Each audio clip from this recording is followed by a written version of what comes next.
Buongiorno e ben ritrovati con il nostro Focus TG, 12 in punto, venerdì 19 aprile.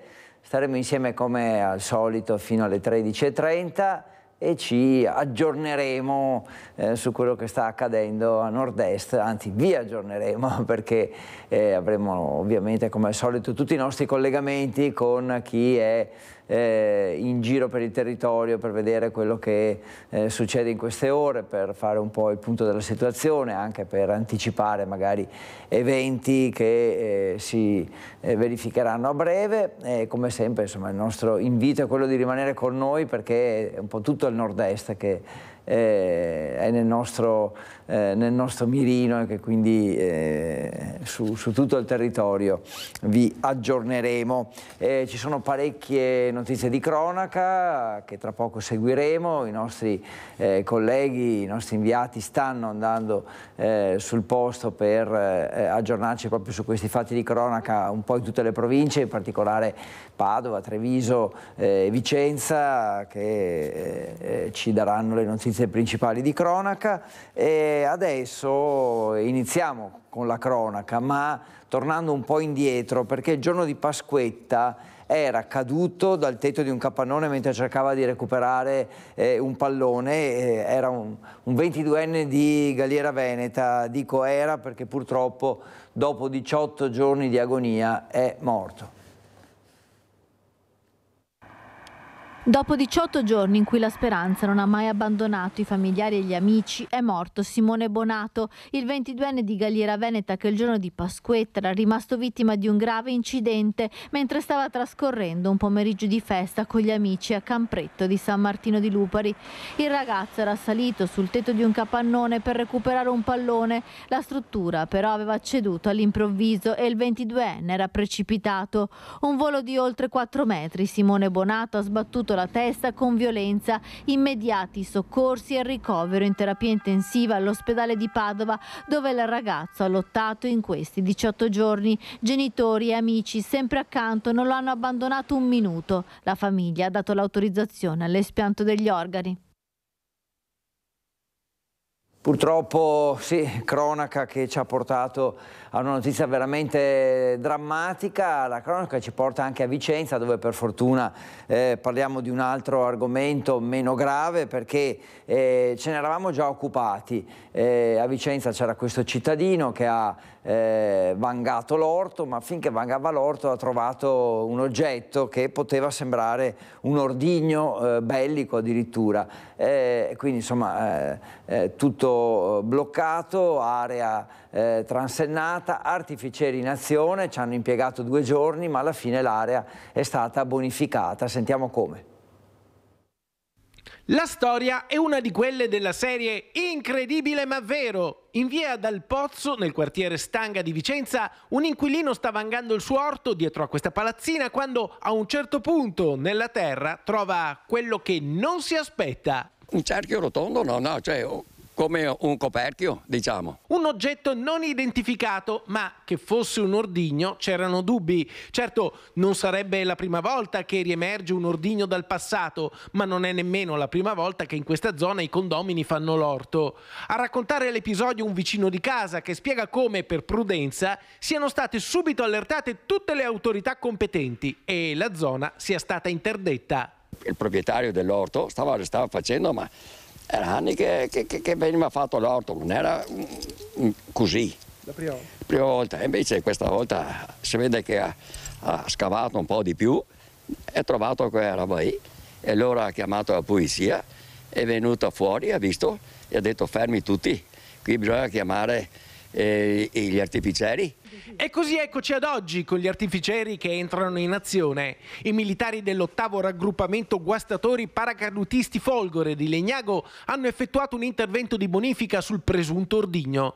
L'oggetto misterioso è stato esaminato dai tecnici e i sospetti sono stati confermati. Non si tratta di un ordigno bellico, ma di un tondino di ghisa, molto simile nella parte posteriore al fondello di un proiettile di artiglieria. Insomma, l'oggetto, svelato il mistero, è stato rimosso senza alcuna difficoltà. Quindi tanto rumore per nulla, ma la prudenza non è mai troppa. Le cose vanno fatte per bene, vero? Facciamo le cose fatte bene, come si diceva una volta, come Dio comanda. E allora è andata a finire bene, per fortuna, questa vicenda vicentina. Molto più drammatica invece la vicenda di quello che è accaduto nel Trevigiano, con il bimbo investito dal padre mentre faceva una manovra con l'auto. Lì sì, veramente la tragedia ha messo veramente in grande difficoltà questa famiglia. Facciamo un po' il punto della situazione, sentiamo. Un angelo dai ricciolini biondi, un bimbo vivace e allegro. Il piccolo Matteo è morto domenica, travolto dall'auto guidata dal papà che stava effettuando una manovra all'interno del cortile di casa. È stato un attimo, una disattenzione che ha distrutto e stravolto la vita della famiglia. Nonno Gabriele non riesce a trattenere le lacrime quando parla della sorellina che chiede dov'è il fratellino. Chiama sempre Matteo, però adesso c'è un angioletto di sopra. La bambina è così. La fortuna è sempre assistita, insomma. Ecco, già uno psicologo. Il psicologo e il maestro soprattutto gli stanno dando una grossa mano. Alla sorellina abbiamo detto che Matteo è diventato un angelo e non tornerà più a casa. Ha detto mamma Laura, eravamo a casa, è stato un momento di distrazione, non lo abbiamo visto, stavamo uscendo per andare a fare un giro, siamo a pezzi, il nostro dolore è enorme. Non ho parole sinceramente, perché non me lo ricordo ancora davanti agli occhi e spero che sia veramente in paradiso. Un angelo. È proprio un angelo, perché proprio era biondino così, un angelo proprio. Senta, lei ci diceva solo questo, cercava di prendere un pallone come tutti i bambini. Sì, stava giocando in cortile e correva dietro il pallone e giustamente, cosa vuoi, il pallone è andato sotto la macchina.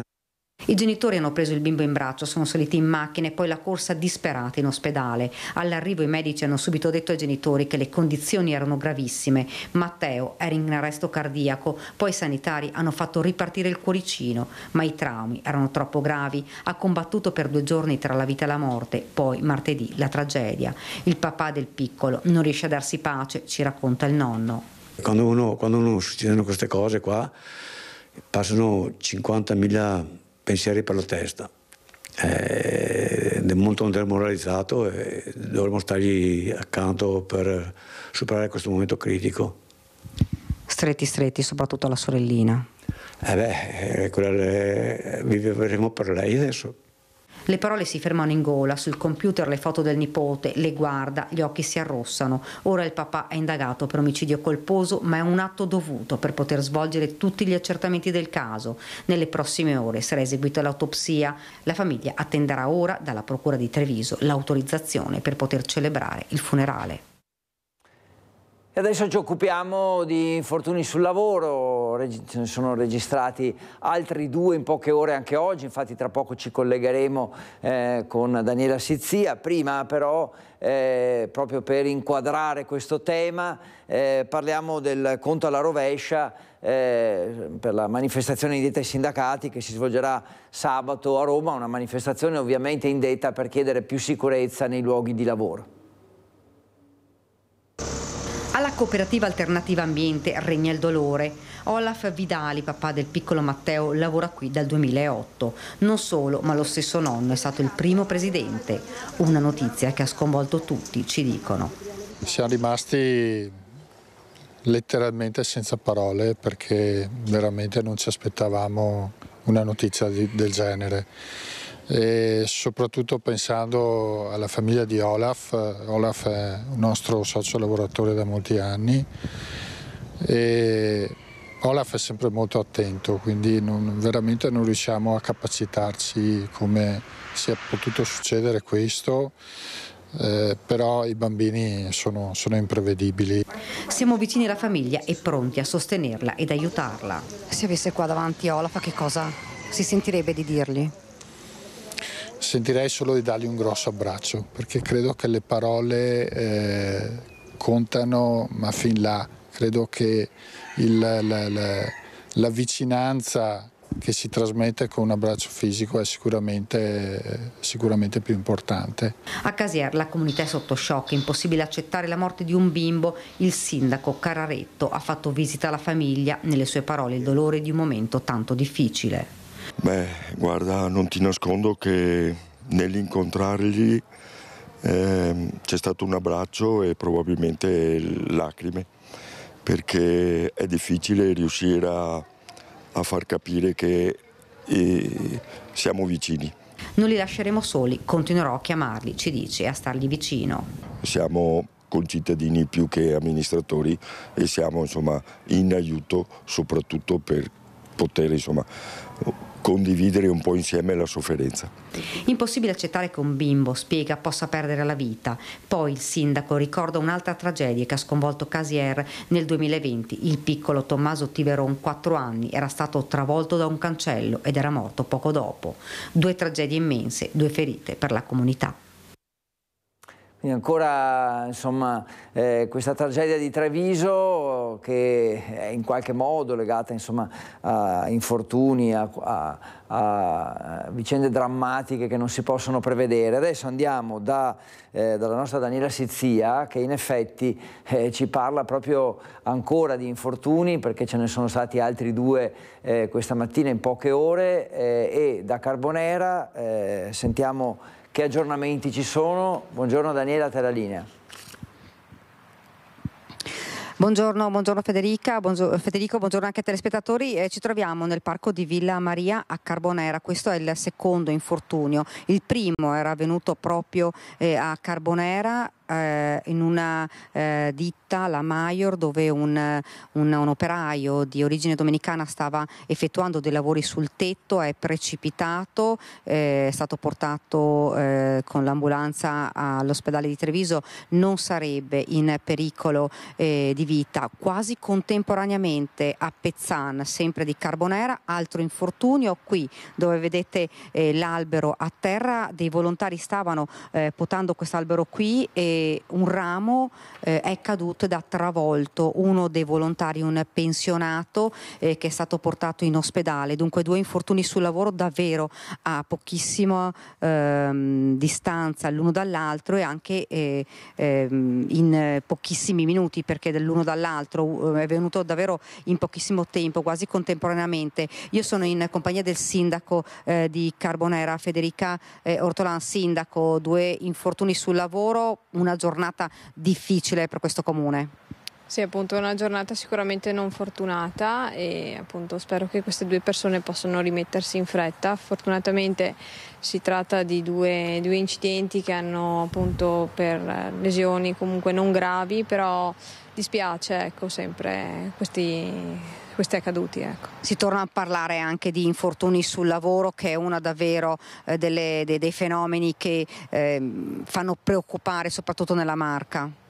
Sì, ecco, in questo caso non stava operativamente abbattendo l'albero, che è appunto un abbattimento programmato, appunto secondo appunto una perizia di un agronomo, quindi erano gli ultimi abbattimenti prima della ripiantumazione di questa riva di fiume. Non stava tagliando, era purtroppo nel posto sbagliato, ecco, è stato preso di striscio da questo ramo e si è ferito al braccio, in questo caso il volontario, ecco. Ecco, appunto, come puoi vedere Federico, tutti gli operai erano dalla parte dove insomma l'albero è stato tagliato, invece questo volontario si era spostato, non ne sappiamo le ragioni, dalla parte opposta, e un ramo, li vedete, sono comunque rami importanti, rami grossi, si è staccato e lo ha colpito. Sindaco, questo ci diceva era un'operazione che era programmata proprio perché questi alberi a causa proprio del maltempo erano pericolosi. Sì, appunto, sono delle file di alberi di pioppi, e alcuni appunto erano caduti anche per il maltempo, e questi esemplari sono anche molto, molto grandi, e appunto c'era l'autorizzazione ad abbattere quell'esemplare che vedete adesso a terra, e appunto è stato fatto tutto secondo, diciamo, i programmi. Purtroppo, ecco, questo volontario era in una posizione dove non doveva stare, ecco. Ovviamente in entrambi i luoghi sono arrivati i carabinieri, il SUAM 118 che ha portato via i feriti e anche gli uomini dello Spisal che stanno cercando di ricostruire i 2 infortuni sul lavoro. Ripetiamo, fortunatamente non hanno causato grosse lesioni e i 2 operai non sarebbero in pericolo di vita. Federico, a te la linea. Eccoci qua, buongiorno allora e grazie a Daniela, la sua ospite, la sindaca di Carbonera, grazie per gli aggiornamenti. Poi torneremo su questo argomento perché c'è una manifestazione in programma, l'avevo anticipato prima, a Roma domani, e quindi vi daremo conto anche di questo, i preparativi. Però prima abbiamo un'altra pagina di cronaca da seguire, che è quella del maltempo, perché c'è stata una grandinata eccezionale che ha imbiancato le strade dell'Ovest vicentino, Brendola e Orgiano, i comuni più colpiti, ma a risentirne anche la viabilità sulla A4 tra i caselli di Montebello e Montecchio Maggiore. Questo è accaduto nelle ultime ore, tra poco ci colleghiamo con Vicenza, prima facciamo il punto della situazione e il riassunto di quello che è accaduto. Nel 2023 abbiamo avuto quasi 70.000 infortuni in tutto il Veneto, 70.000 infortuni sul lavoro o anche in itinere. Significa, facendo un calcolo molto alla spanne e calcolandolo su tutte le giornate dell'anno, che ogni 7 minuti e mezzo un lavoratore o una lavoratrice hanno avuto un infortunio sul lavoro. Numeri preoccupanti per cui i sindacati chiedono un'inversione di tendenza e lo faranno a gran voce sabato 20 aprile. Sì, appunto dicevo della manifestazione nazionale di cui ci occuperemo poi e che vi presenteremo perché è in programma domani. Prima dicevo pagina del maltempo e quindi andiamo a ripercorrere quello che è accaduto nel Vicentino nelle ultime ore.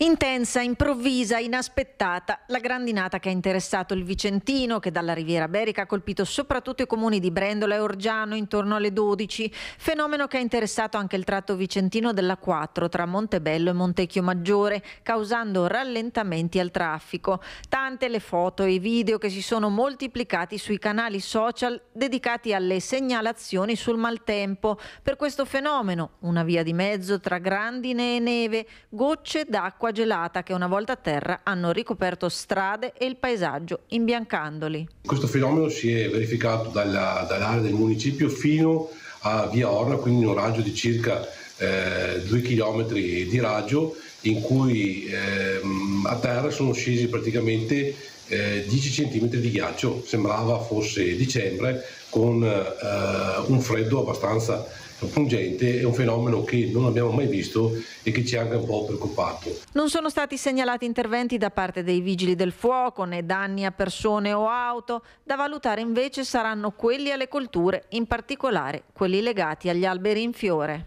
Sicuramente danni all'agricoltura ce ne sono stati, perché giustamente le piante sono adesso in ripresa vegetativa. Per quanto riguarda auto, case e quant'altro, non ho avuto a ora contezza di danni particolari. Bene, adesso allora andiamo a Montecchio Maggiore, fatto un po' il punto della situazione di quello che è accaduto nelle ultime ore. A Montecchio Maggiore troviamo Luisa Bertini che con Simone Squarcina stanno un po' facendo una panoramica sui danni che ci sono stati per le colture. Ovviamente è un aprile che possiamo definire invernale, vero Luisa? A te la linea. Sì, buongiorno Federico, buongiorno ai nostri telespettatori. Sì, siamo in un vigneto, come vedete, in compagnia di un'imprenditrice agricola, Marica Meneguzzo, che appunto ci sta un po' illustrando quello che è successo ieri, questa grandinata improvvisa, inaspettata, non prevista, e ad oggi si fa un po' la conta dei danni. In realtà conta dei danni che è difficile e che si potrà fare in realtà a partire da agosto per quanto riguarda la vigna, però intanto ci mostra che cosa è successo ieri e qual è la situazione. Sì, buongiorno a tutti. Ad oggi vediamo che sulle vigne, dopo la brutta grandinata di ieri, c'è stata le foglie sono state rovinate, questa, e in più se guardiamo questo grappolo, dopo la grandinata dove ha preso il chicco mancano dei futuri acini. Questo è il dietro del chicco, qui sono completi, qui dove ha preso la pallina di grandine. È stato un po' spogliato. Sì, è stato un po' spogliato. È difficile quantificare quanto sarà il danno, aspettiamo i tecnici per vedere cosa ci dicono. Anche perché lei mi dice la pienezza poi del grappolo si capirà in agosto, cioè nel momento... Sì, il momento, il danno effettivo lo vedremo al momento della vendemmia. E adesso voi come state arginando, diciamo, questo problema, questa grandinata improvvisa con dei trattamenti, lei prima mi diceva? Sì, adesso ci prepariamo ad entrare con i trattamenti fitosanitari per cicatrizzare le ferite delle foglie perché non partino delle malattie fungine. Maltempo che diciamo in questo periodo sembra quasi una primavera invernale, questa è un po' la definizione che viene data anche giornalisticamente a questo periodo. Perché? Perché 10 giorni fa in realtà c'erano 26 gradi, ieri la temperatura qua in questa zona che è stata battuta in modo particolare da questa grandinata siamo arrivati a 4 gradi. Qual è la situazione in cui si trovano ad operare gli imprenditori agricoli come lei, visto che la pianificazione è anche difficile? Allora sì, la pianificazione è difficile, fare agricoltura è sempre più difficile perché non si riesce a pianificare, nel senso che anche adesso con questa grandinata improvvisa è difficile capire il reddito dell'azienda. Come si fa a capire? Il reddito dell'azienda che tra l'altro viene anche intaccato da quelle che sono le vicissitudini internazionali, quindi da altri costi che gravano. Sì, perché le materie prime sono sempre in aumento, noi siamo costretti a ricorrere all'assicurazione per questi agenti meteorologici, solo che a causa di continui sinistri le assicurazioni sono sempre più care e gravano sempre sul reddito aziendale. Ecco, quindi una difficoltà dettata non solo dal maltempo e non solo dalla grandinata eccezionale che c'è stata ieri. Io intanto ringrazio la nostra ospite e restituisco a voi la linea allo studio. Grazie a Luisa Bertini, alla sua ospite, naturalmente a Simone Squarcina per la parte tecnica, e continuerà il viaggio di Luisa sul territorio vicentino, poi ci aggiornerà naturalmente. Adesso usciamo dal Veneto, perché grazie ai nostri colleghi di Tele4, anzi i nostri colleghi di Udine, andiamo alla cronaca proprio nell'Udinese con un incidente mortale avvenuto prima della mezzanotte di mercoledì. Un motociclista di Mestre, Enrico Teodoro, di 66 anni, purtroppo dopo uno scontro con un tir all'imbocco dell'autostrada non ce l'ha fatta. Nella notte incidente mortale per un motociclista sull'autostrada A34 in direzione Villesse, come si vede dalle immagini realizzate da ilgoriziano.it. Stando a quanto comunicato dalla Sores, l'incidente è avvenuto alle 23:33 di mercoledì 17 aprile per cause che sono ancora in corso di accertamento. Un motociclista veneto, per l'esattezza di Mestre, classe 1957, Enrico Teodoro, stava percorrendo la A34 tra Gorizia e Gradisca di Sonzo, direzione Villesse, e secondo le prime ricostruzioni sarebbe stato travolto da un tir guidato da un uomo di 60 anni proprio poco dopo l'imbocco dell'autostrada a Gradisca, trascinato poi per alcuni metri e finito vicino a un altro tir che era fermo in una piazzola per la sosta notturna. Sul posto sono intervenuti subito i sanitari della Sores, i vigili del fuoco e 2 pattuglie della polizia stradale. Ma per il motociclista non c'era nulla da fare. La corsia è stata chiusa per i rilievi del caso e per questo ci sono stati anche dei rallentamenti al casello verso la 4. Intanto proseguono le indagini per stabilire l'esatta dinamica dell'incidente costato la vita al motociclista di Mestre. E ora la cronaca ci riporta a Ponte San Nicolò, dove siamo stati spesso negli ultimi giorni, perché insomma si avvicina il momento dei funerali di Adriano Scandellari, che si terranno domani. Scandellari è l'ingegnere, ricorderete, di Enel Green Power, morto nella strage della centrale idroelettrica di Suviana. E a Padova è stata aperta la Camera Ardente, quindi domani il funerale Ponte San Nicolò, ma oggi a Padova Camera Ardente aperta, e sul posto ci sono Chiara Gaiani e Cristian Roque Allende. Buongiorno Chiara, e raccontaci un po' cosa sta accadendo e soprattutto che atmosfera si respira, drammatica immagino. Sì, buongiorno Federico, buongiorno ai telespettatori. La Camera Ardente resterà aperta fino, guardo l'orologio, la stanno chiudendo proprio in questi minuti per poi riaprire nel pomeriggio. Il corpo di Adriano Scandellari è arrivato qui da Bologna e poi partirà domani mattina alla volta di Ponte San Nicolò, dove lo sta aspettando la sua chiesa per il funerale che sarà celebrato alle 10:30 dal parroco di Ponte San Nicolò, Don Daniele Cognolato, grande amico dell'ingegnere di Enel Green Power. Una persona amatissima a Ponte San Nicolò, che si sta preparando a vivere questo giorno molto lungo. Dicevamo, i funerali domani alle 10:30, questa sera una veglia di preghiera alle 20:30 nella chiesa, a cui è annunciata anche la partecipazione del vescovo di Padova, Monsignor Claudio Cipolla. Il funerale per volontà di Adriano Scandellari, che era una persona molto amata ma anche molto schiva, si svolgerà in modo sobrio. Solo un breve ricordo della sua figura prima della celebrazione, che appunto sarà celebrata dal parroco. Sono attesi tantissimi sacerdoti, amici anche del fratello di Adriano Scandellari, Don Leonardo. 1000 circa le persone attese, 500 troveranno spazio all'interno della chiesa della parrocchia, ma si stanno preparando anche altri 500 posti, 500 sedie stanno allestendo in questo momento sul sagrato della chiesa, che avrà anche un maxi schermo per permettere a quanti vorranno essere a Ponte San Nicolò di seguire le esequie, seguire quindi la celebrazione in ricordo di Adriano Scandellari.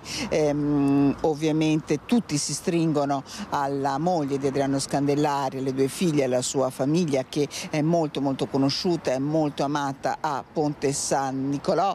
Il sindaco ha già fatto uscire l'ordinanza, emanato l'ordinanza, perché domani a Ponte San Nicolò sarà lutto cittadino, bandiera mezz'asta per tutta la giornata per quanto riguarda gli edifici dell'amministrazione comunale. Anche i commercianti parteciperanno al dolore di tutta la città abbassando le serrande. Ecco, direi che davvero, insomma, da Padova è tutto. Noi ovviamente domani seguiremo questo momento di grande dolore, avremo modo anche di raccontarvelo nelle edizioni dei nostri telegiornali. Da Padova è tutto, ringrazio per la collaborazione tecnica Cristian Rocchi Allende e restituisco la linea allo studio. Grazie Chiara, grazie a Cristiana naturalmente per il vostro lavoro. Avete sentito un po' qual è l'atmosfera di oggi e naturalmente sarà ancora più drammatica quella di domani, insomma, emozionante, ecco, forse più che drammatica, ma certamente sarà un momento forte per la comunità di Ponte San Nicolò. Adesso andiamo a Vicenza, perché la questura ha distrutto 112 fucili e 30 pistole. Sentiamo di cosa si tratta. La questura di Vicenza ha proceduto alla distruzione di 112 fucili e 30 pistole accumulate nell'ultimo anno nei magazzini di Viale Mazzini. Si tratta di armi che un tempo erano legittimamente detenute da cittadini poi deceduti. Alcune sono state trovate all'interno delle case dai parenti o dai successori e sono state consegnate alla questura. In alcuni casi si tratta di armi di cui gli stessi possessori hanno deciso di disfarsi, riconsegnandole alla polizia. L'arsenale vicentino è stato trasportato in provincia di Padova per lo smantellamento in una struttura autorizzata dell'esercito italiano. Questa è l'attività, diciamo, della questura, avete sentito. Adesso andiamo a Venezia, vedete davvero un collegamento dietro l'altro con i nostri inviati, e adesso è il momento di Venezia. Dicevo perché? Perché c'è un po' il conto alla rovescia a Venezia per il famoso contributo d'accesso alla città. Allora facciamo un po' il punto della situazione con Ilaria Marchiori e Sandro Ponchio, che sono lì per noi, ma insomma Ilaria poi ha anche un ospite, l'assessore Venturini. Prego Ilaria, a te la linea. Buongiorno Federico, buongiorno ai nostri telespettatori. Come vedete ci troviamo qui a Venezia, lo scenario che abbiamo come sfondo parla da sé. Insieme a noi l'assessore al turismo del Comune di Venezia Simone Venturini. Allora assessore, manca ormai pochissimo, conto alla rovescia, il 25 aprile si parte con la sperimentazione del contributo d'accesso. Lo sappiamo che non sono nemmeno mancate le polemiche. Beh, sono giorni molto impegnativi, giorni di biennale, giorni di preparazione della visita del Papa. A Venezia non si fa mancare nulla. Tra l'altro il grande test del primo giorno del contributo d'accesso, ormai lo diamo per scontato che tutti lo conosciamo, visto che se ne parla da molto tempo. Pensate che è dal 1964 almeno che Venezia parla di come gestire il turismo di giornata, il turismo appunto giornaliero, e dal 1964 nessuno ha mai fatto niente se non grandi convegni, grandi lamentele, grandi servizi televisivi, ma pochissime azioni. Questa volta proviamo a fare sul serio. Questa amministrazione, dopo alcuni provvedimenti già fatti, prova a introdurre un sistema di prenotazione e di pagamento per il turista che viene da fuori Veneto e viene a visitarla in giornata. È un sistema sperimentale, noi crediamo che ci servirà sicuramente la collaborazione di tutti, che dovrà essere migliorato di volta in volta, che dovrà essere implementato, esteso, però dobbiamo partire, basta lamentele, basta solo convegni, basta solo striscioni e poi non far nulla. Per troppi decenni Venezia ha rinviato i problemi alla generazione successiva. Purtroppo poi, come sempre accade a Venezia, alcuni gruppetti che sono quelli che erano contro il Mose prima, poi contro le navi, poi contro la TAV, adesso sono contro anche il contributo d'accesso, faranno il loro siparietto in Piazzale Roma, proveranno anche a forzare probabilmente la mano delle amministrazioni pubbliche, speriamo non facciano danni come alle volte purtroppo hanno fatto, e in qualche modo ascolteremo anche la loro voce tra le tante voci. È la voce di chi non voleva il Mose. Se li avessimo ascoltati qualche anno fa, oggi Venezia sarebbe sott'acqua ogni autunno. Per fortuna non li abbiamo ascoltati, in questo caso insomma faranno comunque la loro parte, siamo in democrazia, speriamo almeno rispettino le regole e le leggi. Assessore, noi sappiamo che in fase appunto dal 25 aprile bisognerà registrarsi, avere un pass. Sappiamo che ci sono differenze tra i lavoratori, tra chi si reca a Venezia in gita. Insomma, come sta andando? Avete già qualche numero? Già qualcuno che ha iniziato a prenotarsi? Come sta a qualche numero? Siamo per questi 29 giorni a 100.000 prenotazioni, 20.000 sono turisti giornalieri paganti, gli altri sono turisti che pernottano in città e quindi sono esenti, e altri sono veneti che devono prenotare ma ovviamente non pagare, essendo poi Venezia capoluogo della nostra regione. Quindi è un numero impegnativo, crediamo che però, e vediamo anche il trend, nei giorni prima, parlando di turismo giornaliero, questi numeri aumenteranno, perché il turista giornaliero solitamente decide qualche giorno prima o il giorno prima di visitare una città, non è un turismo che si organizza per prenotare l'albergo, il volo aereo e quant'altro, quindi sono numeri che sicuramente cresceranno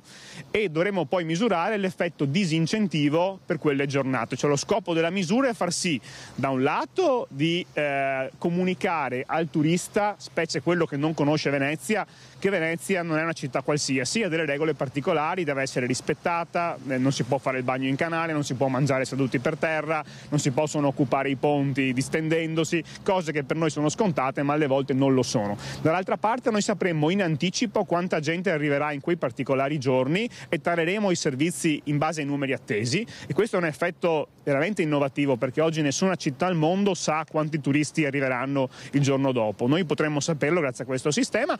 Terzo, l'effetto disincentivo, cioè far capire che per quelle 29 giornate al turista che vuole venire in giornata che è sconsigliabile farlo, perché sono giorni un po' impegnativi, sono giorni in cui la città è già particolarmente affollata, e quindi se può scelga un giorno in cui non c'è il contributo d'accesso e quindi non deve nemmeno né prenotarsi né pagare. Si chiama insomma effetto disincentivante, appunto per far riflettere la persona che vuole venire a Venezia che quel giorno forse è il caso che non venga.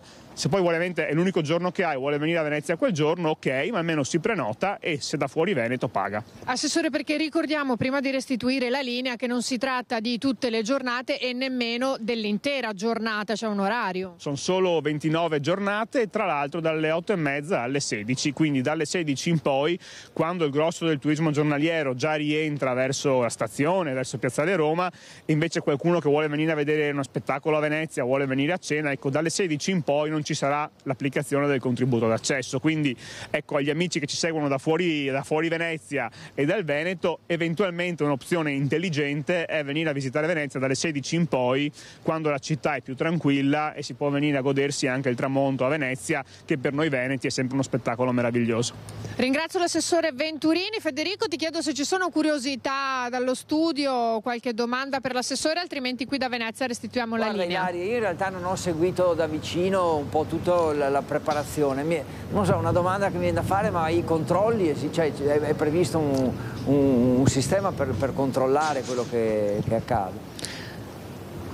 Certamente che è previsto, ma lo facciamo dire subito all'assessore, i controlli naturalmente, chi arrivasse e non fosse in regola?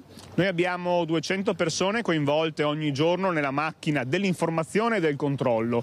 Lo scopo non è creare uno stato di polizia con barriere, con appunto filo spinato, cose che abbiamo sentito dire che invece non è assolutamente vero. C'è molto personale che avrà la funzione di informare, cioè raccontare in Piazzale Roma, in stazione o Riva degli Schiavoni ai turisti che stanno per entrare a Venezia che esiste il contributo d'accesso e che devono farselo. Tra l'altro con l'app possono farselo anche poco prima di entrare in città, molto velocemente. Avremo anche dei posti fisici che daranno la possibilità di pagare il contributo e scaricarsi il QR code.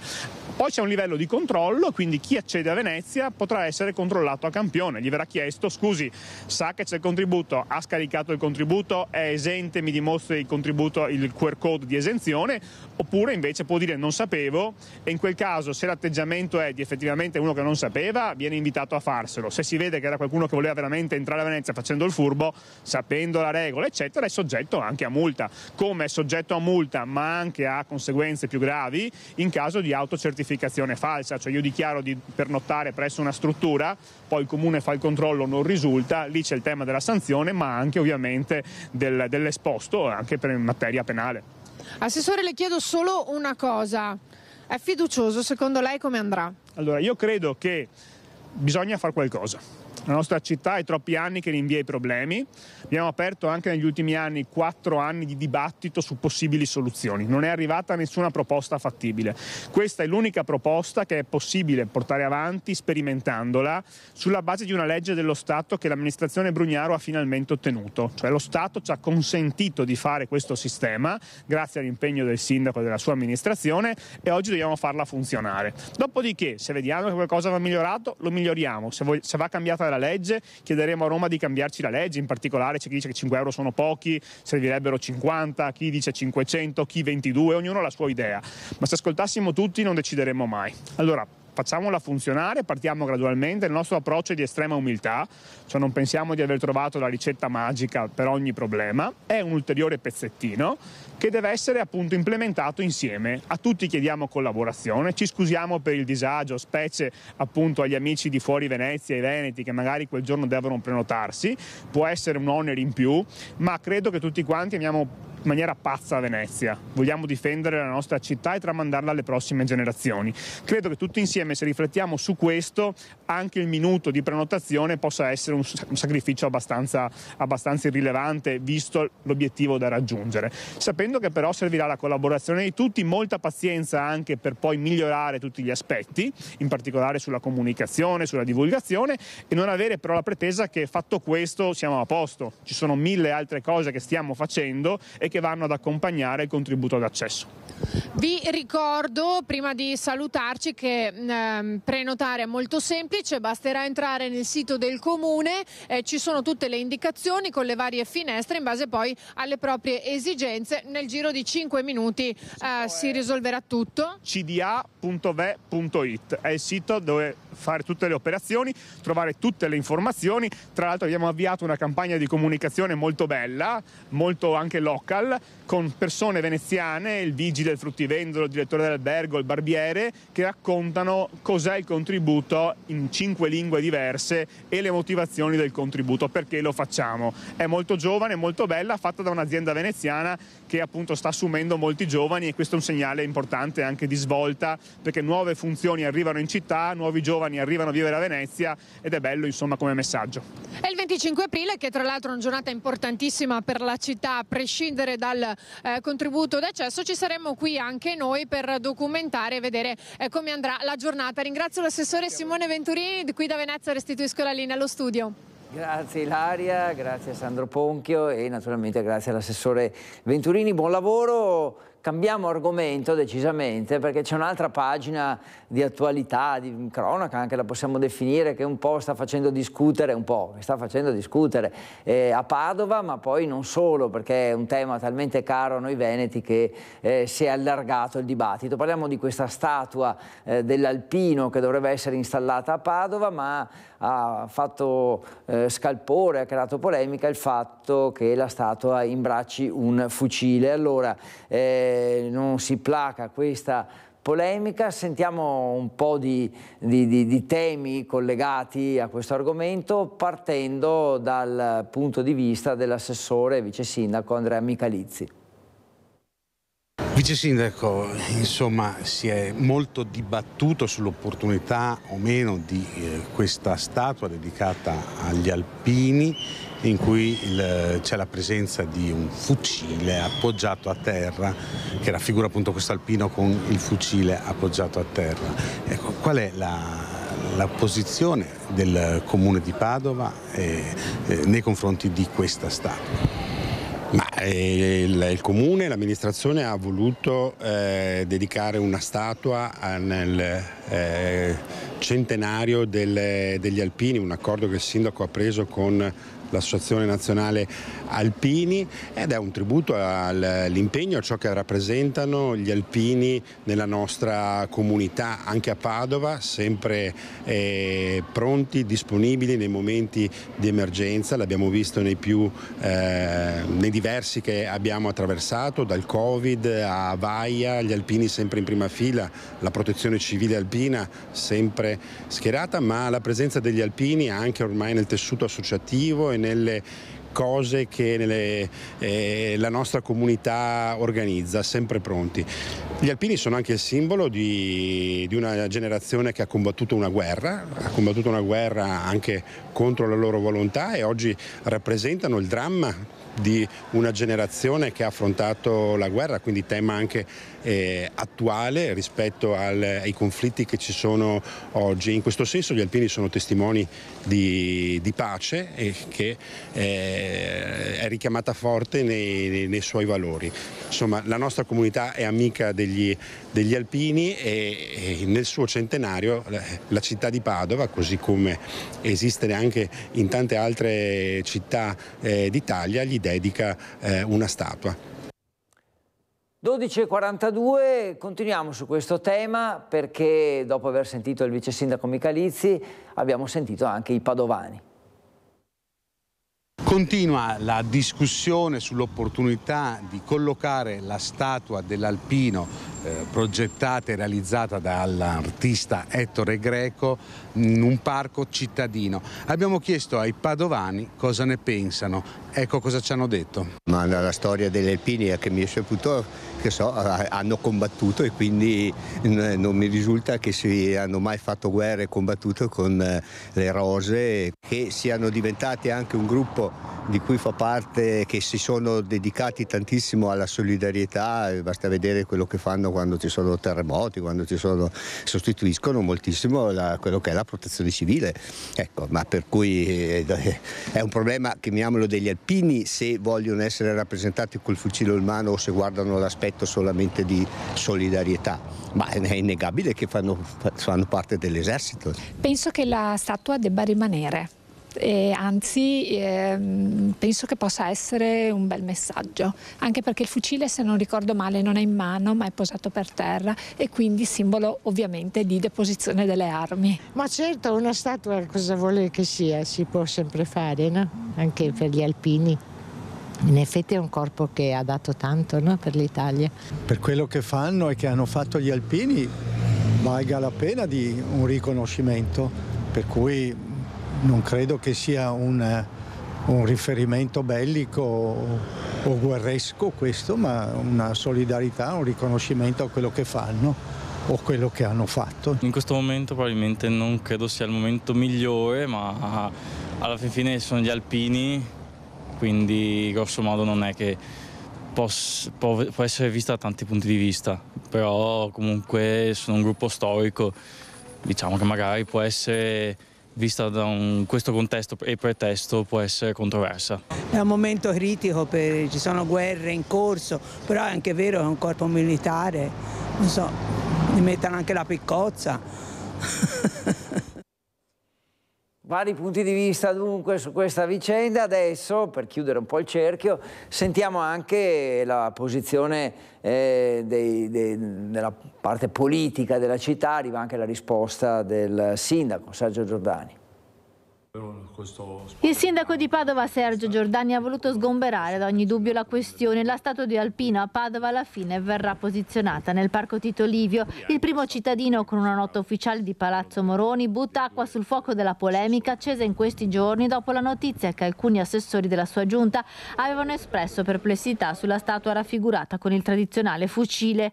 Non è il caso di incappare in polemiche o operare divisioni che lacerano. La vocazione pacifista di Padova, che è città della pace, si esprime forte 365 giorni l'anno, con una miriade di iniziative e progettualità rivolte alla città che vedono il sincero appoggio non solo della Giunta ma anche della nostra comunità, scrive Giordani. Gli alpini, oltre a essere una parte indiscutibile della nostra storia, sono oggi una comunità che in tante occasioni ha mostrato un'immensa generosità nei momenti più duri e difficili, esprimendo dedizione e volontà nel mettersi a disposizione della collettività. Basti pensare alla tempesta Vaia o all'impegno nei brutti anni del Covid, e anche a Padova sappiamo bene cosa voglia dire avere gli alpini al nostro fianco quando vanno affrontate difficoltà ed emergenze. Loro ci sono sempre, prosegue Giordani, che alla fine ribadisce anche la ferma volontà di voler al più presto posizionare a Padova anche una statua dedicata ad una donna. Intanto, proprio sulla statua di Alpino con fucile si è espresso anche l'ex sindaco della città del Santo, Flavio Zanonato. Ho voluto scrivere la mia opinione, un po' divertito da una polemica che mi sembra fatta sul niente. E l'Alpino, se lo vuoi rappresentare, è un personaggio che difende la frontiera, che sulle montagne si dà da fare per difendere il paese. Io sono stato alpino, tra l'altro, e quindi so bene queste cose. Tra l'altro è una delle forze armate più pacifiste che esistano, e naturalmente va rappresentato con la sua attrezzatura per difendere il paese. Cosa si dovrebbe dire se, per esempio, per mettere una statua di Garibaldi si dice sì, ma non deve avere la sciabola perché la sciabola rappresenta un'arma? Certo, la trovo una cosa un po' ridicola e un po' ipocrita anche, cioè il fatto di non voler mostrare la realtà com'è. Invece la realtà è così, l'alpino ha il fucile e se lo vuoi rappresentare lo rappresenti com'è. La statua di Alpino è stata commissionata all'artista Ettore Greco, che ha plasmato il bronzo. Raffigura un alpino con la mano sopra gli occhi che scruta l'orizzonte, con moschetto ed elmetto posati a terra e il cappello poggiato sulla testa. Una posizione per nulla aggressiva, come ha ribadito la sezione padovana delle Penne Nere. Insomma, mi pare chiarita la situazione, grazie a Francesco Rattai e Valentina Visentin per i loro servizi, e adesso andiamo a Bassano, dove c'è Vanessa Banzato per noi insieme ad Andrea Benetti. Ti lancio questa parola che adesso ci spieghi cosa vuol dire Stockbridge, e allora a te la linea e illuminaci.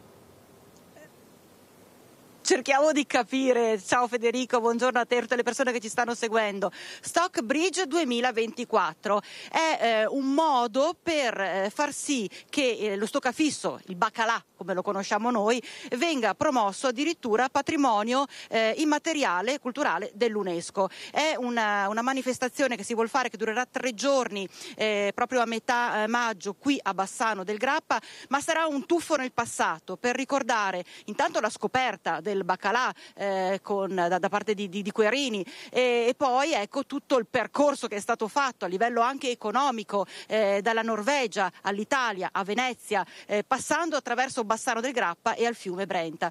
Con me Otello Fabris, che è organizzatore di Stockbridge 2024, cerchiamo proprio di capire insieme cos'è questa manifestazione dal nome così esotico.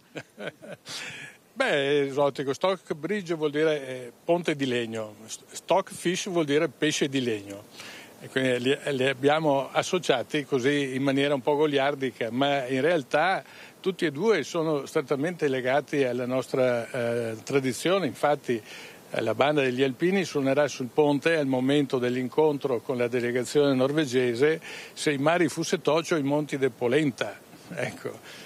Patrimonio questo che i norvegesi non hanno, purtroppo per loro, non hanno. Bene, però hanno lo stoccafisso e lo distribuiscono a tutto un mondo che conosceremo durante queste 3 giornate, e questo mondo si dilata non solo fino alla Nigeria, che è la consumatrice mondiale maggiore di teste di stoccafisso, e addirittura al Sudafrica, dove le popolazioni di origine boera, che sono in realtà olandesi, praticano ancora l'essiccazione del merluzzo diciamo dell'Atlantico del Sud per fare quello che avevano sempre conosciuto, cioè lo stoccafish. Lo chiamano anche loro così, stockfish. Si vuole proprio fare un tuffo nel passato per riappropriarsi della propria cultura e conoscere ancora di più il nostro territorio. Sì, certamente. Il tuffo nel passato è fondamentale, perché qui a Bassano ne abbiamo motivazioni da portare sul piatto, come si dice, ma sul piatto della storia. Abbiamo una presenza forte dei Querini in quegli anni in cui il Pietro Querini stava tornando dalle isole Lofoten a Venezia, ma soprattutto però questo ci deve servire a una proiezione verso il futuro, e quindi abbiamo anche pensato ad avere con noi i giovani attraverso alcune manifestazioni specifiche che verranno notificate man mano che andremo avanti con questo programma, che è di una complessità e vastità incredibile, ma avremo i momenti dedicati ai giovani, anche giovani cuochi come quelli della scuola ENAIP bassanese. Bene. E tra l'altro noi ci troviamo proprio, abbiamo il ponte vecchio alle spalle, monumento nazionale, ci troviamo sul fiume Brenta che nel passato veniva attraversato dagli zattieri che arrivavano fino a Venezia portando legname, portando quant'altro, e viene riproposto questo viaggio degli zattieri fino qui a Bassano. Sì, hai detto molto bene, il connubio zattere e baccalà con la via Querinissima si è congiunto. Quindi riproporremo in questi 3 giorni il percorso del Querini con la zattera, portando i 50 stoccafissi che aveva procurato nelle isole del Lofoten. Ma volevo collegarmi a quello che diceva Otello. Perché Bassano? Perché Bassano alla fine è al centro di tutto, cioè nel senso è al centro fra la Lapponia e l'Africa, è al centro fra le Dolomiti e Venezia. Quindi la storia del legname, che stiamo parlando di 500 anni di storia, e del baccalà è proprio perfetto per Bassano. Quindi portiamo anche un turismo molto particolare, culturale, a Bassano, che era il porto più grande che c'era nel Brenta. Quindi ricollochiamo Bassano nel suo punto storico fondamentale. Tra l'altro lei è presidente, anzi castaldo del gruppo zattieri del Brenta, Romeo Lazzarotto, e approderete proprio con la zattera proprio qua sotto. Sì, non possiamo ancora dire chi ci sarà sopra, ma sicuramente il baccalà ci sarà. Quindi venite a vederci, perché sarà un evento veramente storico, uno dei primi eventi dove ce ne saranno tanti altri. Ecco, il primo di una lunga serie, dunque. Federico, abbiamo sentito 17 e 18 maggio prossimi, proprio subito dopo, il fine settimana successivo alla grande adunata nazionale degli alpini di Vicenza, insomma un appuntamento qui a Bassano del Grappa alla riscoperta delle nostre origini, della nostra storia. Ti ricedo la linea. Bene, grazie Vanessa, grazie ad Andrea Benetti e grazie ai tuoi ospiti. Sì, siamo impazienti, ci hai messo curiosità e voglia di partecipare, perché no, a questo evento, a questo appuntamento. Ci fermiamo solo per un attimo, poi torniamo, abbiamo ancora parecchio tempo da trascorrere insieme fino alle 13:30.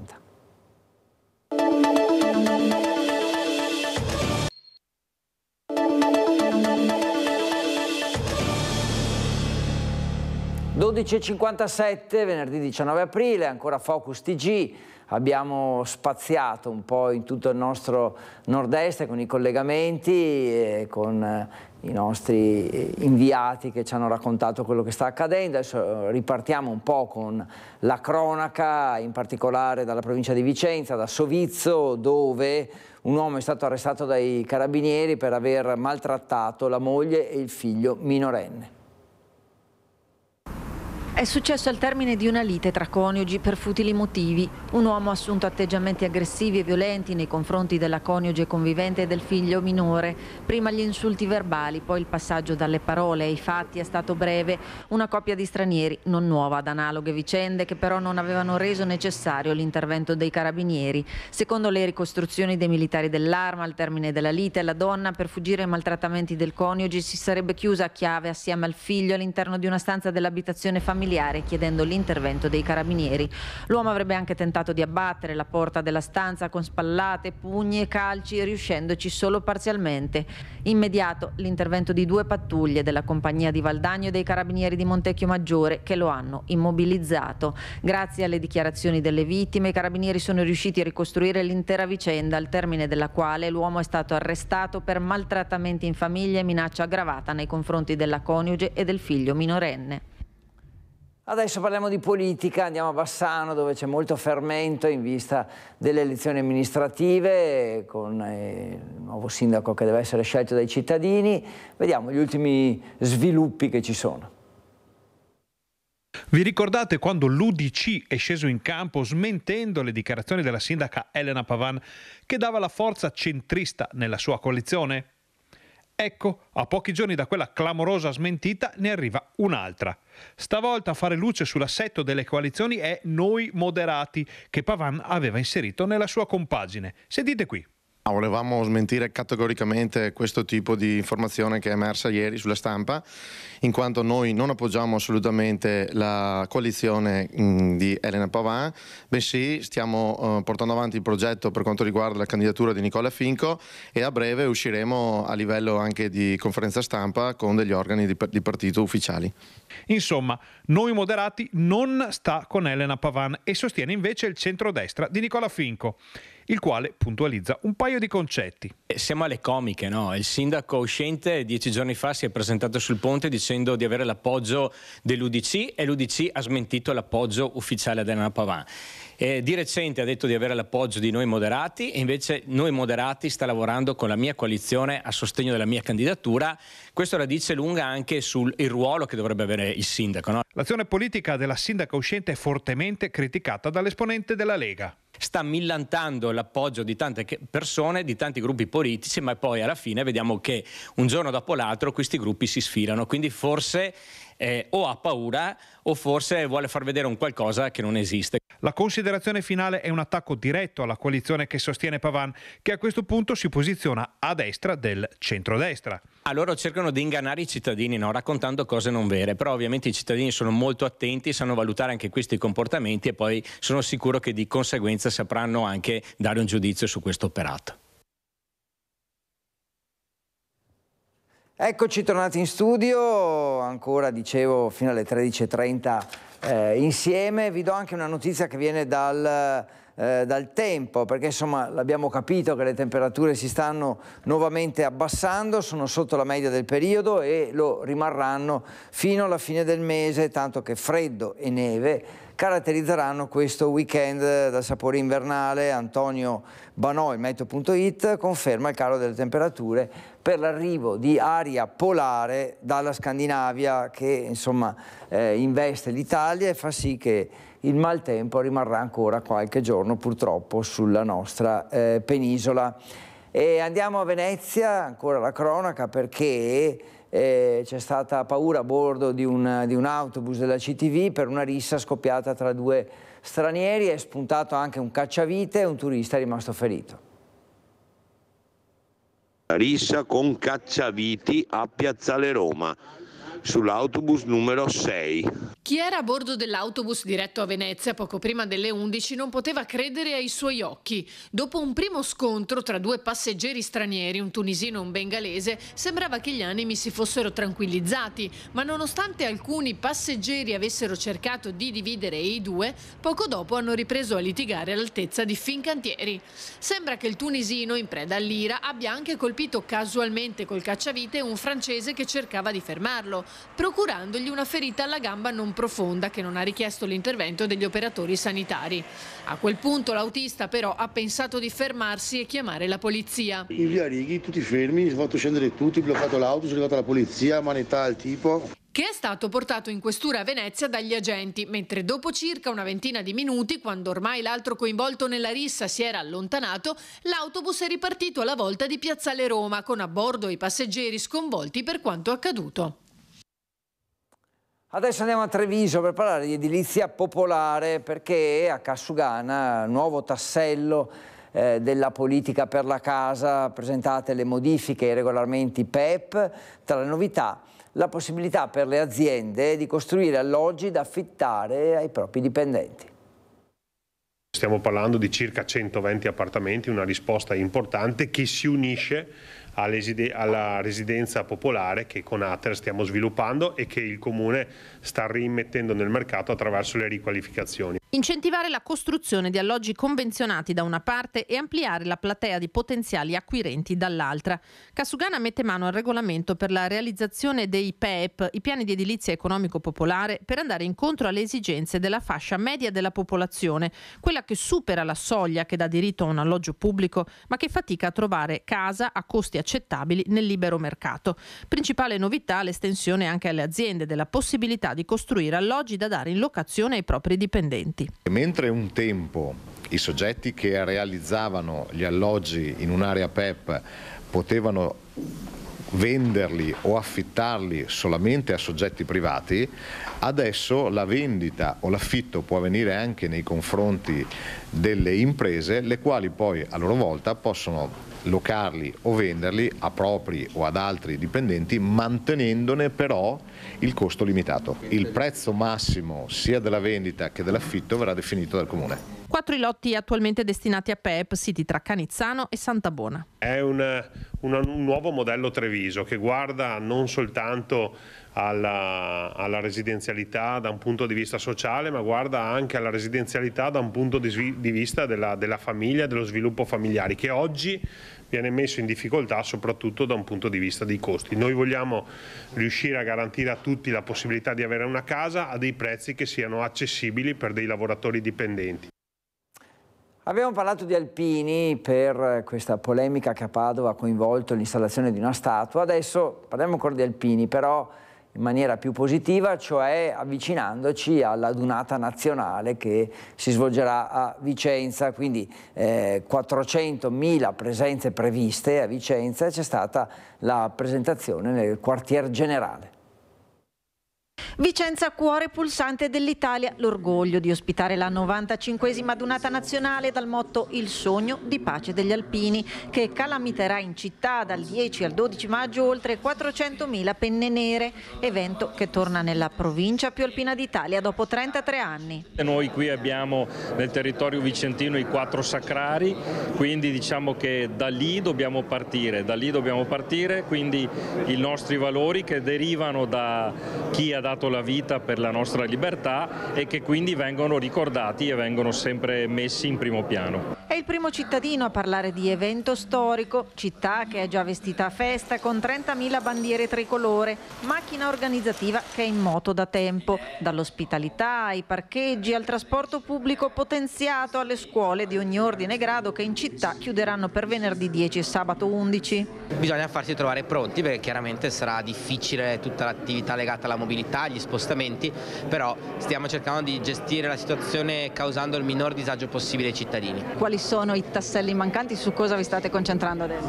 Diciamo sugli aspetti che per noi sono anche sensibili, come la sicurezza, quindi gli incontri e il coordinamento con il prefetto, con il questore, con le forze dell'ordine e diciamo un primo appuntamento che è fissato per il 4 di maggio con la presenza della fanfara della brigata Iulia che sarà qui proprio nelle strade di Vicenza per dare il primo avvio concreto alla Dunata. Kermesse che si aprirà il venerdì mattina con l'alza bandiera solenne in Piazza dei Signori e poi via via gli appuntamenti che animeranno la città e porteranno alla domenica in cui il serpentone di penne nere si snoderà in città per concludersi con la consegna della simbolica stecca alla sezione di Biella. Ci si aspetta non solo una grande festa ma anche un momento per celebrare i valori di un intero paese e coltivarne la memoria storica. Noi infatti vogliamo trasmettere questi valori che sono anche una specifica direttrice di comando che ha disposto il nostro capo di Stato Maggiore di Gestione è di far memoria di tutti quelli che sono i fatti storici che ci vedono impegnati dal 1872 ad operare a favore della nostra popolazione. E un benvenuto agli alpini arriva anche dai cittadini, dai vicentini che insomma ci tengono al fatto che i valori di questo corpo vengano poi trasmessi ai più giovani. Sentiamo cosa ne pensano. Ci si aspetta una grande festa, come sempre.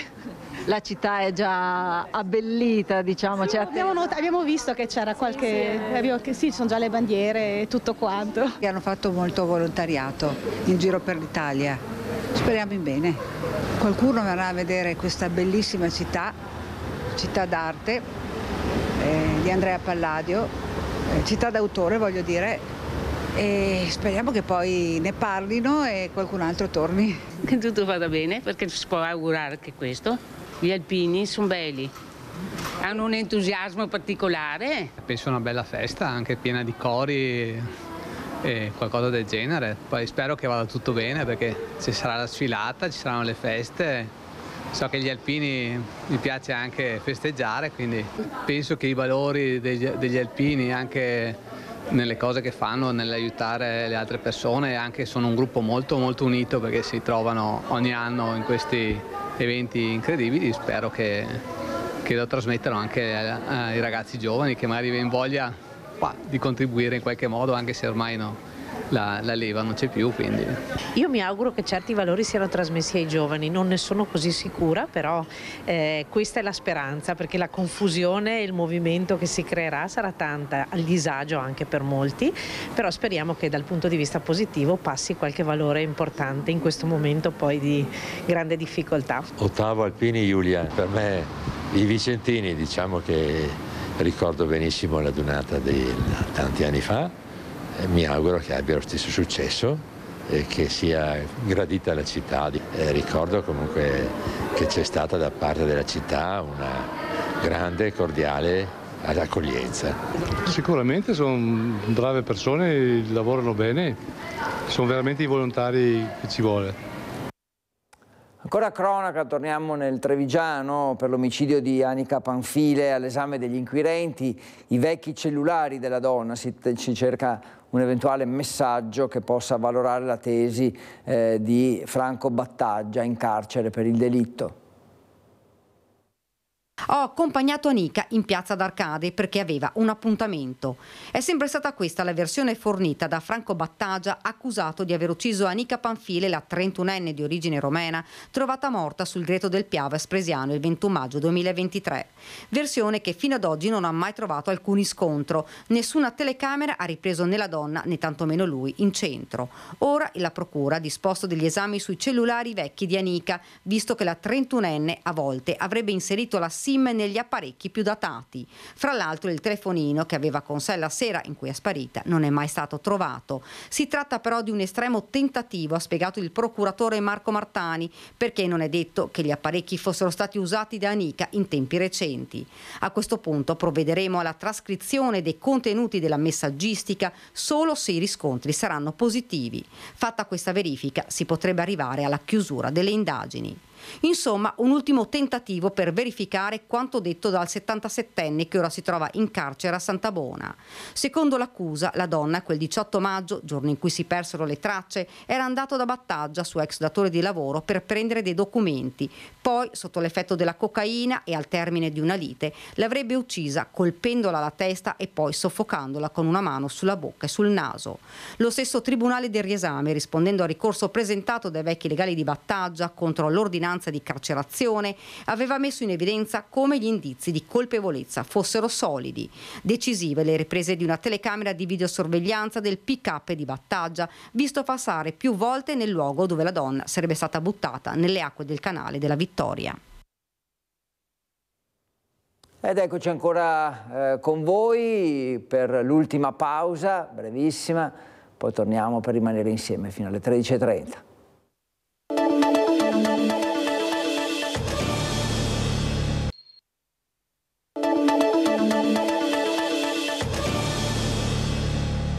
Eccoci ancora insieme con Focus TG. per andare a Venezia, dove ovviamente c'è grande attesa per la visita del Santo Padre. Siamo entrati nel carcere femminile della Giudecca per vedere in anteprima il padiglione della Santa Sede alla 67esima esposizione internazionale della Biennale d'Arte, che domenica 28 aprile verrà appunto visitata da Papa Francesco. Mentre Venezia è visitata da migliaia di persone in questi giorni di vernice in pompa magna della 60esima esposizione internazionale della Biennale d'Arte, tra sole e freddo improvviso si aprono le porte della casa di reclusione femminile in un angolo della Giudecca. Ecco con i miei occhi il padiglione vaticano della Santa Sede presente a Venezia alla mostra, il primo padiglione d'arte al mondo allestito all'interno di un carcere, un'idea concretizzata dal prefetto del Dicastero per la Cultura e l'Educazione della Santa Sede, cardinale José Tolentino, nata da un'idea di Papa Francesco, che oggi vede così i suoi primi frutti. Le emozioni di una detenuta formata a fare da guida ai visitatori, che sintetizza i pensieri di tutti. La Biennale ci ha dato la possibilità di essere per la prima volta dei protagonisti, non più spettatori accecati dalla sconfitta e sensi di colpa, spettatori che guardano la loro vita passare, il loro tempo disintegrarsi, le loro abitudini spezzate, perdere l'indipendenza e acquisire le regole, doveri e perdere diritti, cuori infranti in un pozzo scavato dalle lacrime amare, che segnano e levigano i nostri visi lacerati da questo tempo senza tempo, da questa fine infinita. Non c'è presente, perché tutto ciò che ti resta è vivere nel passato, di ricordi, e sforzarti ad immaginare un futuro, anche se alle volte sembra impossibile. Sentirsi incastrati in una realtà che non è la nostra. È un viaggio nelle emozioni, insomma, allestito dai curatori Chiara Parisi e Bruno Racine.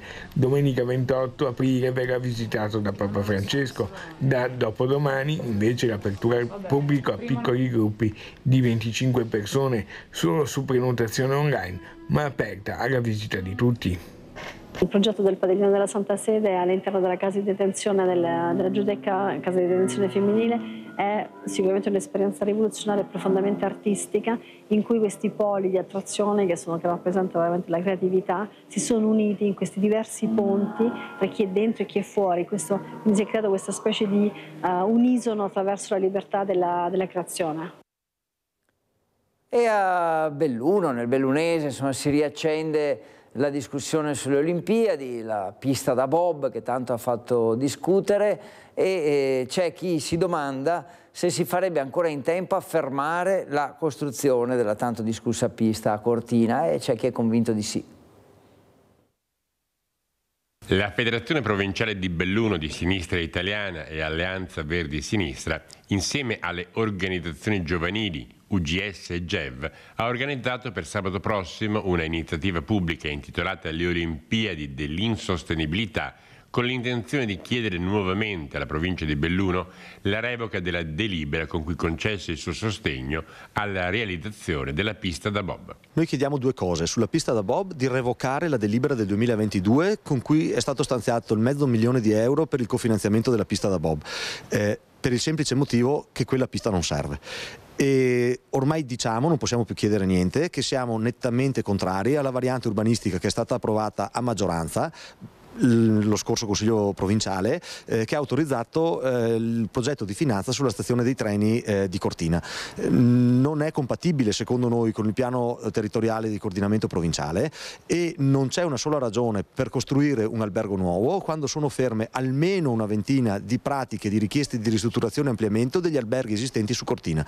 Noi non crediamo che questo sia fare il bene del territorio. Non solo quindi la pista da bob, perché a Cortina ci sono anche altri problemi ed altre situazioni oggetto di attenzione, ma certo la questione dell'impianto che si va a costruire in vista delle Olimpiadi del 2026 resta al centro delle contestazioni. Io credo che fino a quando non si iniziano i getti di calcestruzzi ci potrebbe essere la possibilità di fermarla. E la cosa incredibile è questa, che quando era stato sottoposto alla provincia di Belluno il famoso dossier per cui si diceva che bisognava lavorare su Cortina, si diceva anche che non c'erano alternative possibili, e per cui, siccome erano state vinte le Olimpiadi, bisognava farla lì per forza. In realtà è stato dimostrato che almeno due impianti nelle vicinanze delle sedi di gara, quali Innsbruck da una parte e St. Moritz dall'altra, sono in realtà pronte per ospitare le gare olimpiche.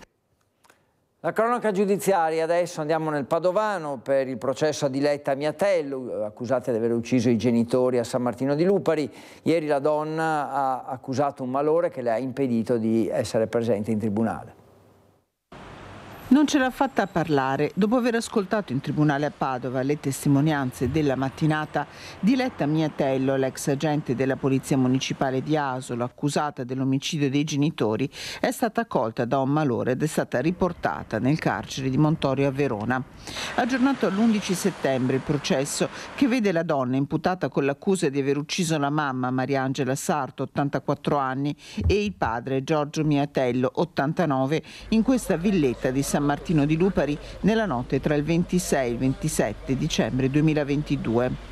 La madre è stata trovata senza vita, il padre si è spento dopo 2 mesi di agonia il 28 febbraio 2023. Un massacro, quello che si era consumato all'interno della casa dove Diletta era tornata a vivere. La mamma uccisa con 24 colpi in testa, il padre colpito al capo e al braccio. Una storia difficile quella di Diletta e della sorella che a inizio marzo in aula ha testimoniato come il padre le avesse picchiate fin dall'infanzia. Diletta Miatello, seguita dal CSM di Cittadella, si era rivolta alle cure del pronto soccorso anche l'anno precedente alla strage, presentandosi con un occhio nero e una ferita in testa, forse frutto di violenza. Durante l'udienza il giudice Mariella Fino ha incaricato lo psichiatra goriziano Alessandro Saullo, che dovrà valutare la capacità di Diletta Miatello di intendere e di volere.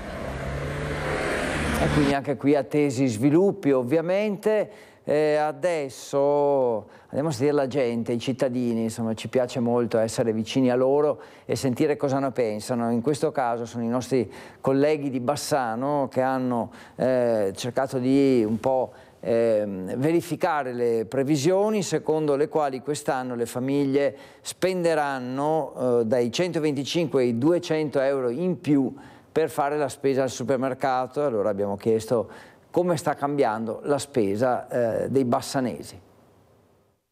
Cos'è che è aumentato molto al supermercato? Un prodotto in particolare? Ma in generale un po' tutto, tranne quei prodotti così che non servono a nessuno, così tanto per mettere prezzi bassi, tutto quanto, dai detersivi agli alimentari, carne, frutta, verdura, pesce non ne parliamo. Quando io faccio la spesa al supermercato, spendo sempre 2 o 3 volte quello che spendevo prima. E c'è qualcosa in particolare che è aumentato? Ma no, io vedo tutti i prezzi sono aumentati, molto.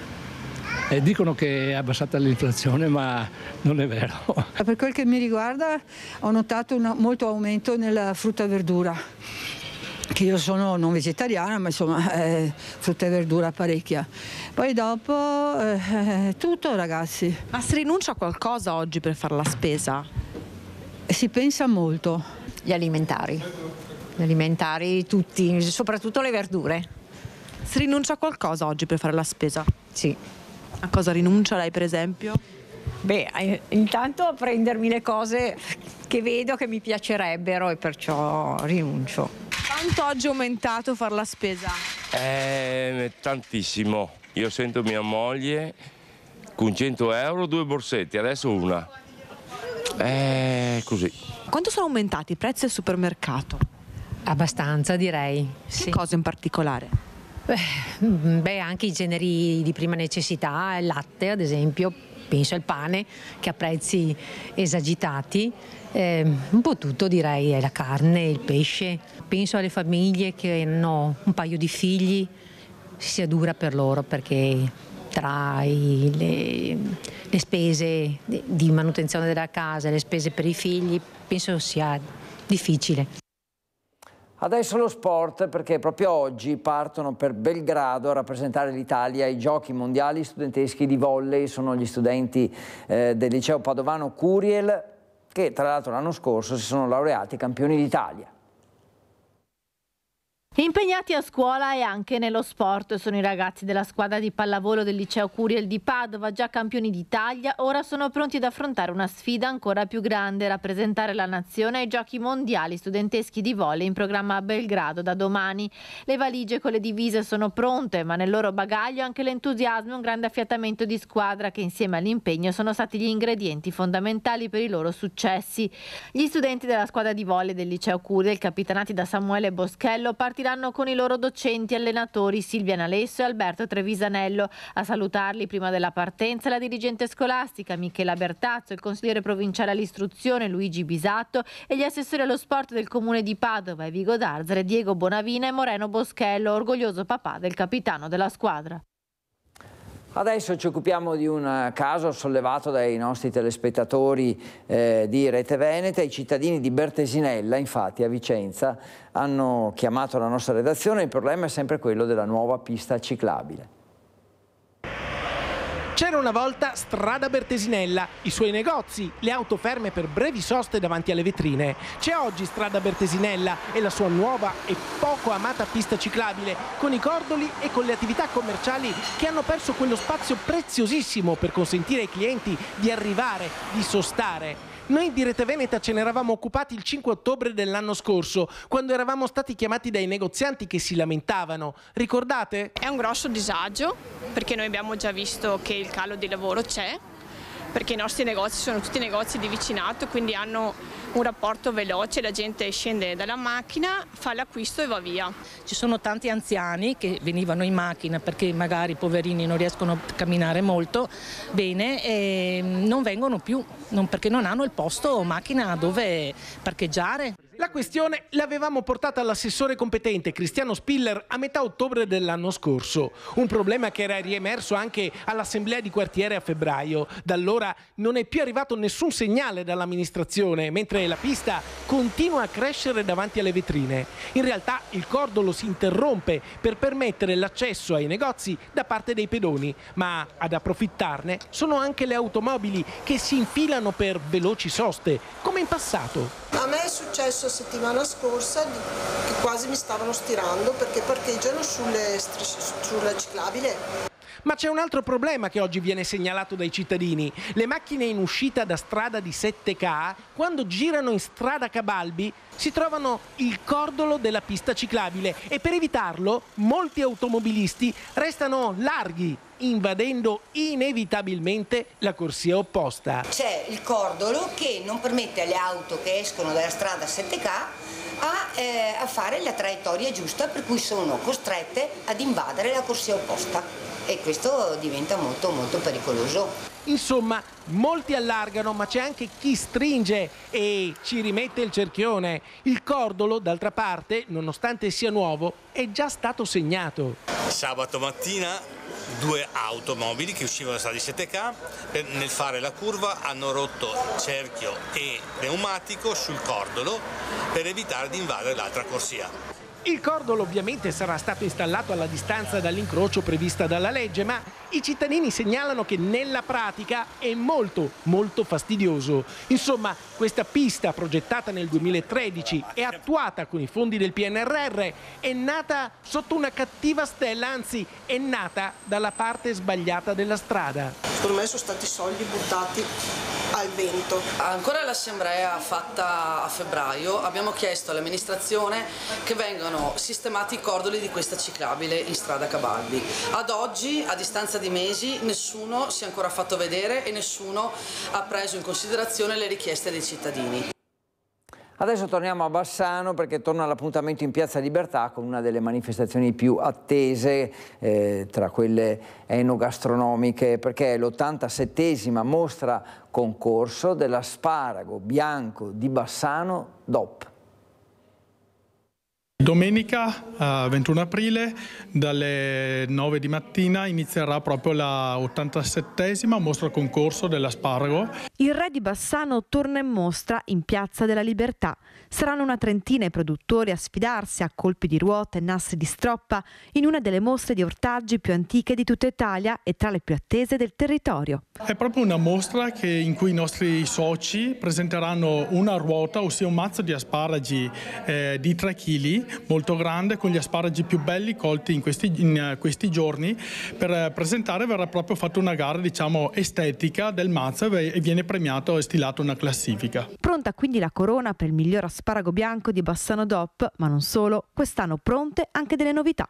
Saranno presenti degli espositori che potranno vendere anche i prodotti, sono soprattutto prodotti a marchio DOP IGP. Migliaia i visitatori della scorsa edizione, in tantissimi li attesi anche quest'anno. A darci un indizio, le liste di attesa dei ristoranti del territorio. Insieme con il consorzio abbiamo organizzato delle serate a tema appunto dedicate all'asparago. Stanno andando benissimo, i ristoratori sono in overbooking. Asparago quindi che mette d'accordo proprio tutti, visitatori, produttori e ristoratori della città.